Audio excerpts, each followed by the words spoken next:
احمد فیضان چلاولی کو دعوت دیتا ہوں موصوف آئے اور اپنی تقریر پیش کریں. محمد فیضان چلاولی.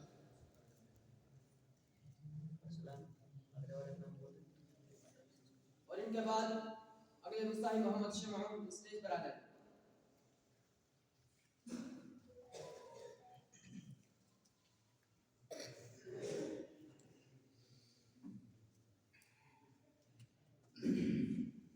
السلام علیکم ورحمۃ اللہ وبرکاتہ.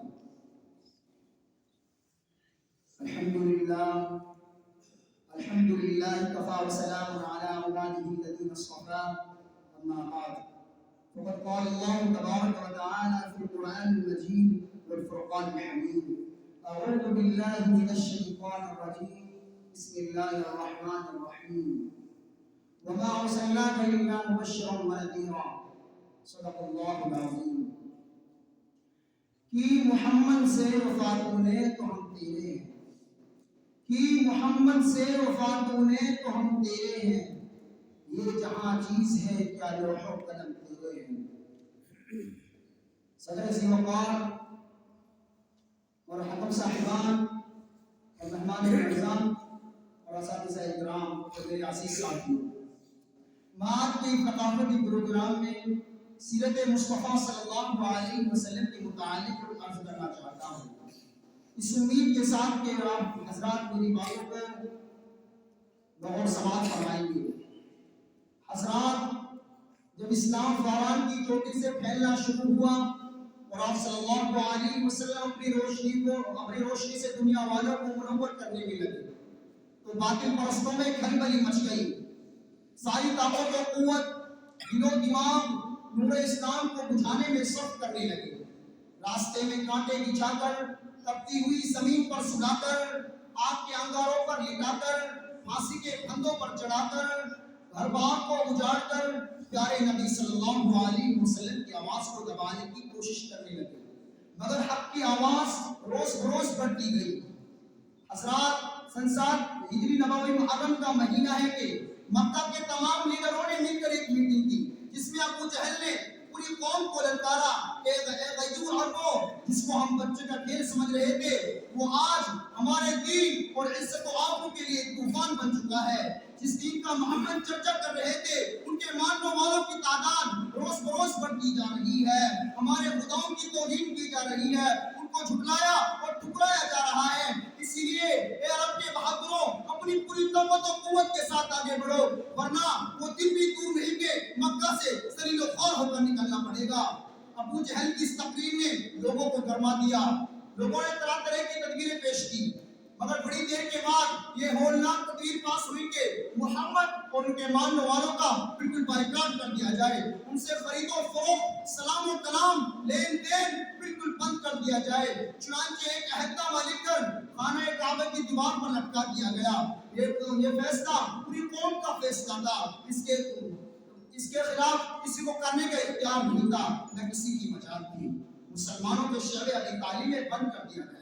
راستے میں پہرے بٹھا دیے گئے. مسلمانوں میں بچے، بوڑھے، جوان، عورتیں سب تھی. کھانے کا سامان دھیرے دھیرے ختم ہو گیا. درختوں کے چھالوں کو کھا کر، کانٹے چبا چبا کر دن کاٹنے لگے. صرف ایک دن کے لیے پابندی ایام حج میں ہٹا لی گئی تو مسلمان ڈھاکی سے باہر آ گئے. کپڑے پھٹ گئے، زمین دھس گئی، قدم لڑکھڑا رہے تھے. اے حضرات گرامی، قربان جائیے ان مسلمانوں پر جن کی زبانوں پر کوئی شکایت نہیں تھی. مسلمانوں کی خستہ حالت دیکھ کر کفار ٹہکا لگا رہے تھے اور کہہ رہے تھے، اے مسلمانوں، کیوں تم اپنے آباء و اجداد کا دین چھوڑ کر ہلاک و برباد ہو رہے ہو؟ تم ابھی بھی محمد کا ساتھ چھوڑ دو، ہم تم پر سے ساری پابندیاں ہٹا لیں گے. مگر مسلمانوں نے جواب دیا، اے کفار سن لو، ہم حق پا چکے ہیں. ہم پر اسرار محمد ہو چکا ہے. ہم دربار محمد میں اقرار محمد کر چکے ہیں. ہمیں انوار محمدی سے ہم فیضیاب ہو چکے ہیں. مختار محمد نے ہمیں محب کر دیا ہے.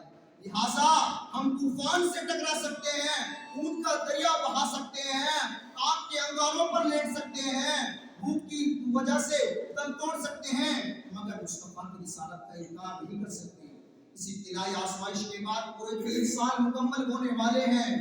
غذائیں ختم ہو گئی، درختوں کے پتوں اور چھالوں کو ختم کر ڈالا، عورتوں کی آنکھیں گھسنے لگی، جوان بھوک سے چکرانے لگے، بھول جیسے بچے موت کی گودوں میں تڑپنے لگے۔ حضرات گرامی ذرا سوچیے تو صحیح، کتنی سنگین گھڑیاں تھی، کتنا بھیانک منظر تھا، مگر رسول کی باتوں سے منہ نہیں موڑا، آپ صلی اللہ علیہ وسلم کی باتوں سے انہوں نے منہ نہیں موڑا۔ آج ہم بھی تو آپ صلی اللہ علیہ وسلم کی رسالت کا اقرار کرتے ہیں، اسی لیے آج سن لیجئے، اگر ہم نماز پڑھتے ہیں، زکات دیتے ہیں، روزہ رکھتے ہیں، حج ادا کرتے ہیں، تب تو واقعی ہم اپنے دعوے میں سچے اور پکے ہیں، ورنہ ہمارا دعویٰ باطل و بیکار ہے۔ میں شعر کے ساتھ اپنی تقریر کو ختم کرنا چاہتا ہوں۔